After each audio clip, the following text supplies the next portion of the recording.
Now on Toledo News this morning, medical debt proposal. Sitting down with a Toledo City Council member hoping to help thousands of residents. Plus, JUUL Settlement. How much Ohio and 32 other states could receive from the e-cigarette company. And Greek American Festival, previewing today's festivities. It's Saturday, September 10th, 2022. Good Saturday morning. My name is Jaden Jefferson and welcome to Toledo News this morning. We start with a check of that Saturday forecast. Expect a partly sunny Saturday with a high in the upper 80s and low in the mid 60s. There is the potential for some showers. Due to ongoing construction on I-475 US 23 southbound, anticipate delays in the peak hours. No word yet on when this project is expected to wrap up. Happening today, it is the 50th anniversary Greek American Festival in downtown Toledo. The festival will be held today from 2 p.m. to 10 p.m. and Sunday from noon to 6 p.m. at the Holy Trinity Greek Orthodox Cathedral on the corner of Summit and Cherry. You can expect Greek food, pastries, and dancing. Admission is $5. Those 12 and under are free. Ohio and 32 other states have reached a settlement with e-cigarette company JUUL. Ohio Attorney General Dave Yost has announced a proposed $438.5 million settlement with JUUL Labs, stemming from a 2-year multi-state investigation into the e-cigarette manufacturer's marketing and sales practices. JUUL was, until recently, a dominant player in the vape market, a position the company attained by, according to the attorneys general, willfully appealing to youths in its marketing and advertising, even though its e-cigarettes are both illegal and unhealthy for them to use. The states are currently finalizing and executing the settlement, a process that could take 3 to 4 weeks. The proposed settlement would be paid out over a period of 6 to 10 years, with the amounts paid increasing the longer the company takes to make them. It has gained a lot of attention recently. 4 Toledo City Council members have come out with a proposal that could eliminate the medical debt of up to 25,000 Toledoans. Here's my conversation with one of the council members, Michelle Grimm. So would you be able to give me a summary of this proposal and how it would work? Because this is something interesting that here in Toledo, we're just now hearing about and finding out about. Yeah, so I sponsored along with, I have several co-sponsors on the Toledo City Council, Councilman Hobbs, Councilwoman McPherson, and starting today, Councilmember Comives. I sponsored a piece of legislation called the Medical Debt Relief Ordinance, and what it would do is it would allocate $1.4 million of the American Rescue Plan Act dollars to wipe out between $180 and $200 million of medical debt for at least 25,000 Toledoans. You had mentioned earlier that this is a national charity. So how are you going to ensure that 1.4 million stays local?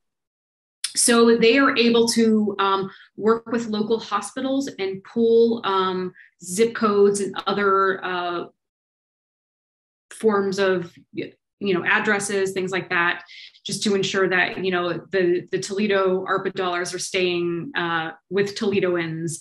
So they're able to use a few mechanisms to make sure that we're relieving debt of Toledoans. Would you say there are any downsides to this proposal in your opinion? Not at all.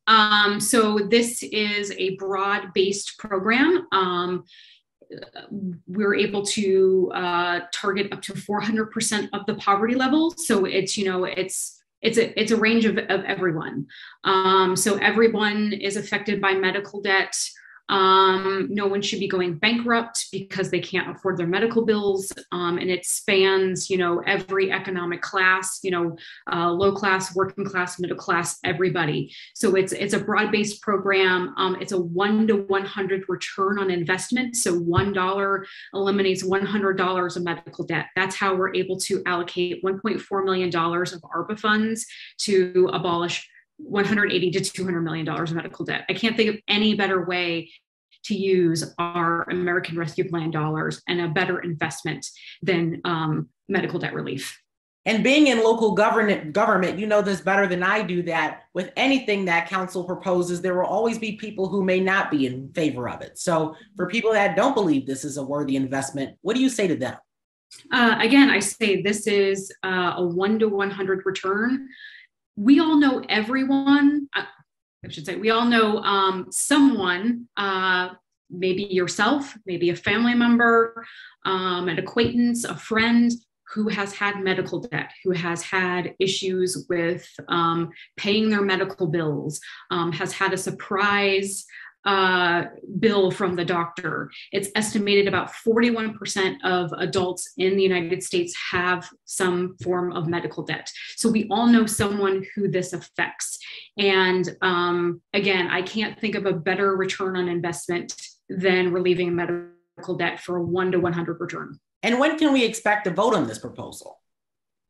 Tuesday is when the vote will be up, Tuesday, September 13th. Well, Councilwoman Michelle Grimm, thank you so much for your time this morning. Thank you. The City of Toledo announced on Tuesday that it has been certified welcoming for immigrants by the national nonprofit Welcoming America. Lucas County in 2019 was the first Ohio county to receive the designation, making Toledo and Lucas County the first city and county to be certified together. According to the city, immigrants make up 3.3% of the population, with 79.2% being of prime working age, 16 to 64. Immigrant residents are also 17.6% more likely to be entrepreneurs and hold graduate degrees. And according to the American Immigration Council, immigrants in Toledo pay $237.3 million in taxes and hold $577.6 million in spending power.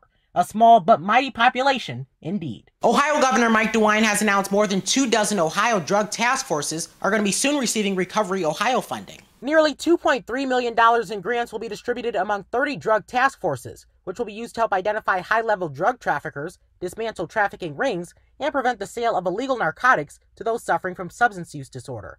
4 of those task forces serve some rural parts of Northwest Ohio. The Toledo Fire and Rescue Department has confirmed to me the cause of a Labor Day house fire on Daleford Drive in Toledo. According to Public Information Officer Sterling Ray, the cause was ruled accidental, as an overcrowded electrical outlet sparked the blaze.